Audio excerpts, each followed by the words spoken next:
الحمد للہ رب العالمین والعاقبۃ للمتقین والصلاة والسلام علی سید الانبیاء والمرسلین اما بعد فاعوذ باللہ من الشیطان الرجیم بسم اللہ الرحمن الرحیم ان اللہ وملائکتہ یصلون علی النبی یا ایہا الذین آمنوا صلوا علیہ وسلموا تسلیما اللہم صلی علی سیدنا و مولانا محمد وعلی آل سیدنا و مولانا محمد وبارک وسلم وصلی علیہ الصلاۃ والسلام علیک یا سیدی یا رسول اللہ وعلی آلک واصحابک یا سیدی یا حبیب اللہ الصلاۃ والسلام علیک یا سیدی یا رحمت للعالمین وعلی آلک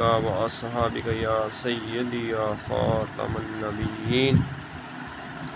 تمام تعریفیں اللہ تبارک و تعالیٰ کے لیے جو تمام کائنات کا پالنے والا ہے، جس کی ذات میں نہ کوئی شریک ہے نہ کوئی صفات میں، وہ وحدہ لا شریک ہے۔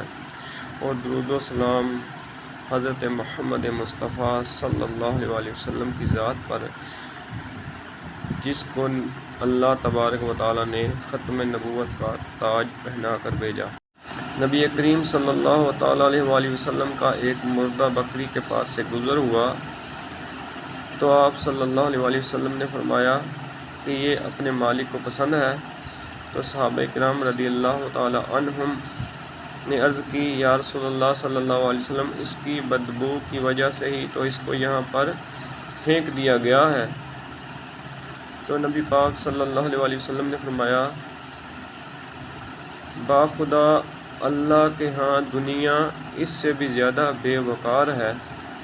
اگر اللہ کے ہاں دنیا کی حیثیت مچھر کے پر کے برابر بھی ہوتی تو اللہ تعالیٰ کسی کافر کو ایک پانی کا گھونٹ بھی نہ عطا کرتا۔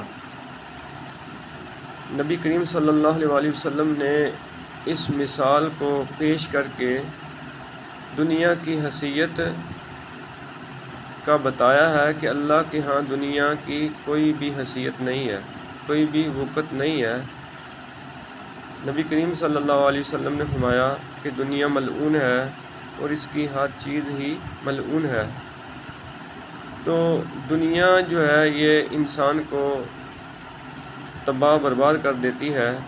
دنیا کی خواہشات جو ہیں وہ کبھی بھی پوری نہیں ہوتی۔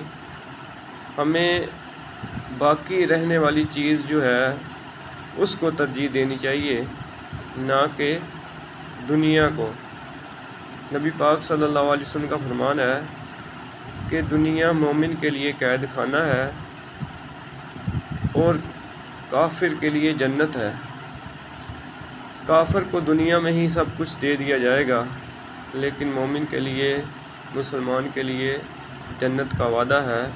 تو ہمیں چاہیے کہ ہم باقی رہنے والی چیز کو ترجیح دیں، نہ کہ فنا ہونے والی چیز کو، جس میں اللہ اور اس کے رسول صلی اللہ علیہ وسلم کی رضا ہو، اسی کی طرف ہمیں چلنا چاہیے۔ تو دنیا کی خواہشات ایک سے بڑھ کر ایک ہے، تو دنیا کی خواہش کبھی بھی پوری نہیں ہو سکتی۔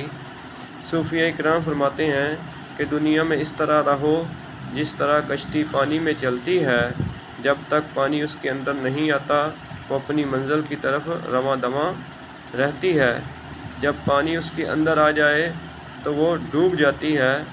تو دنیا کے ظاہری اسباب کو استعمال کرنا ہے، نہ کہ اس کو اپنے دل میں بسانا ہے۔ جو اپنے دل میں بسانے کی چیز ہے وہ اللہ کی رضا ہے، اللہ کی محبت ہے، اللہ کی اور اس کے محبوب صلی اللہ علیہ وسلم کے بتائے ہوئے احکامات ہیں، اس کے مطابق ہی ہمیں عمل کرنا ہے، زندگی گزارنی ہے، پھر ہی کامیابی ہے۔